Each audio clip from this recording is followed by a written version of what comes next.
Hey guys, welcome back to my channel.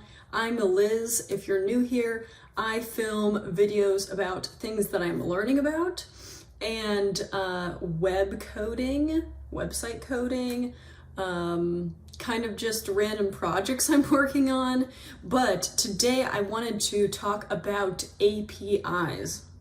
Now, if you're into coding at all in any sense, you may have heard of the term API and you may have been like, what the heck is that? So basically, I'm going to run down as much knowledge I know about APIs, which took me a long time to find. So API stands for Application Programming Interface. It does not matter what it means. Basically, what it does is it's a bridge to get information. So somebody has put all this information, like database, I would say, like just a bunch of information, and then they're allowing you to connect to the information. So they have put together documentation on how you go about connecting to the information they have. The best way I can explain it is if we look at an example. So Spotify has an API. So if I wanted to know the artist of a song, I could connect to Spotify's API to get that artist. Another example, there's also weather APIs. So if I want to know the weather for today, I could, and want to post on my website, I could connect to a weather API and then get the weather for the day. So I'm connecting to their stuff to take their data and use it on my stuff is kind of the gist. This is how like TripAdvisor or other like comparisons where they compare like website or they compare airplane tickets. They'll take the API to, I don't know if this is real or not, but for like Delta, and then they'll take the API from Southwest, and then they'll compare the prices using all the different APIs connecting. That's like the best example I can say or think of. Now, in order to understand how to get information from an API, you need to understand what an HTTP call is. So, or an HTTP request. So here, this basically sums up HTTP requests. So HTTP is a protocol. Does not matter. You'll notice that like on most websites, it says HTTP whatever, or it has an S, and the S just means it's secure. Basically, you have different methods. You have a get, a post, put, blah, blah, blah. Okay, the only important two that I really play around with are get and post. Get is if you want to get information, post is if you want to give information. So there's kind of two ways, I think there's more than two, but I'm going to go over the main two ways that I use HTTP requests to get information off an API. So I'm going to show you an example here. The first example you can do is brute force code. So pick a coding language you want to use and call the API through coding. So here is my weather app that I made. And so if you search, let's see, Paris, for example, it pulls the data from an open weather API on here, from this API, and then it will automatically update that data. So, and I coded that using VS Code Editor in HTML, JavaScript, CSS, but it's in JavaScript right here. So basically I have an API key, I have an API URL, I have to define it, I put in the coordinates of the location that I want, and then I tell it to get API URL and display forecast, whatever. So, and then I have a function for that.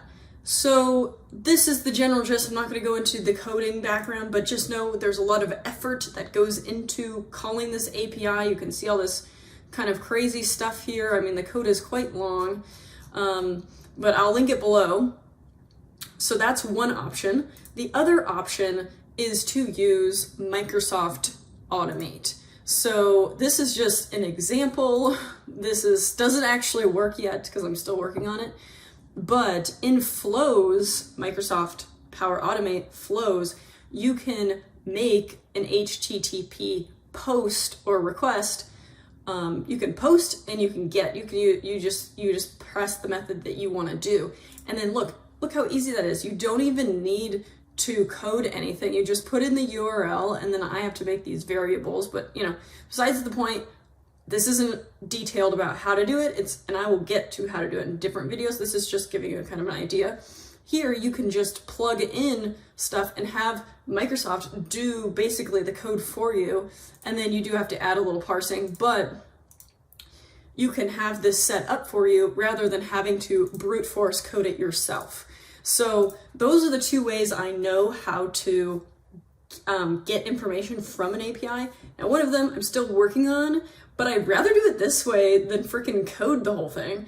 So I'm trying to understand this more and more, and then I will share videos of me calling APIs using this. But this is huge advantage to this. So I'm super excited, but I hope this helps you guys understand like what an API is, what an HTTP post or GET is.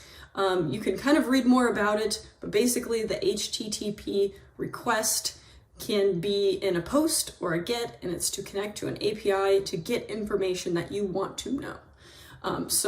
And I have built one for my weather app, and then I'm attempting to call more APIs using Power Automate.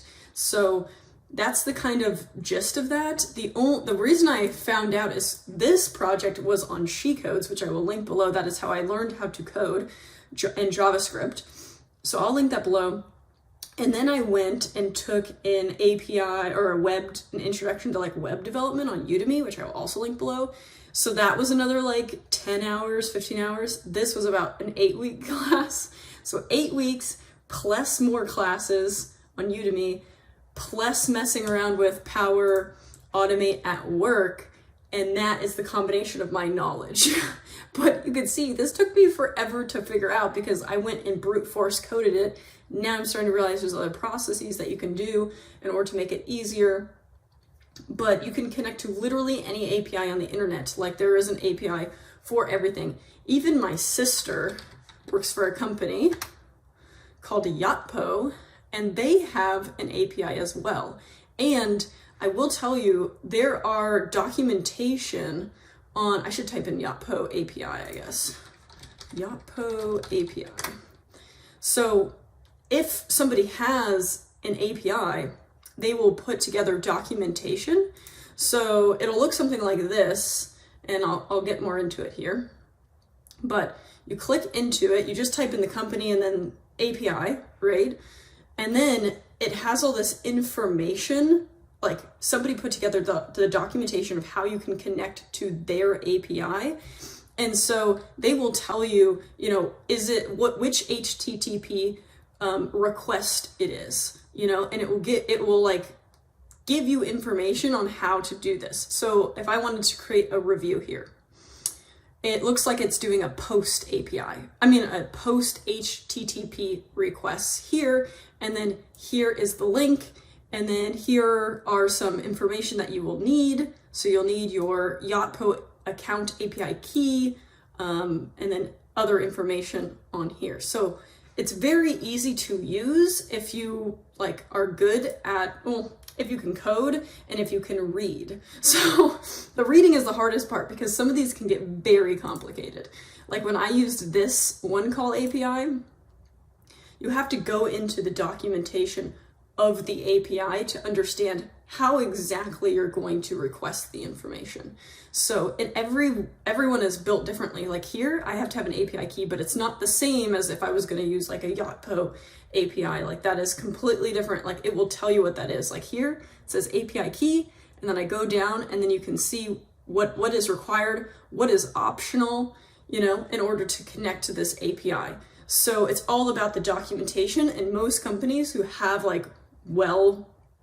APIs that are well known, like Yotpo, for example, will have a ton of documentation on their APIs. So you can kind of go through here and be like, okay, if I want to retrieve all reviews, this is what I'm going to do. They even have JSON in here, right? So I don't know, it's kind of cool. I like messing around with the APIs, but that is basically all I have for you. I will show details on how to connect to APIs another time. This was just supposed to be a good overview of what is an HTTP request and what is an API, why they're useful, and how you can connect to them, either using Microsoft Automate or just brute force code.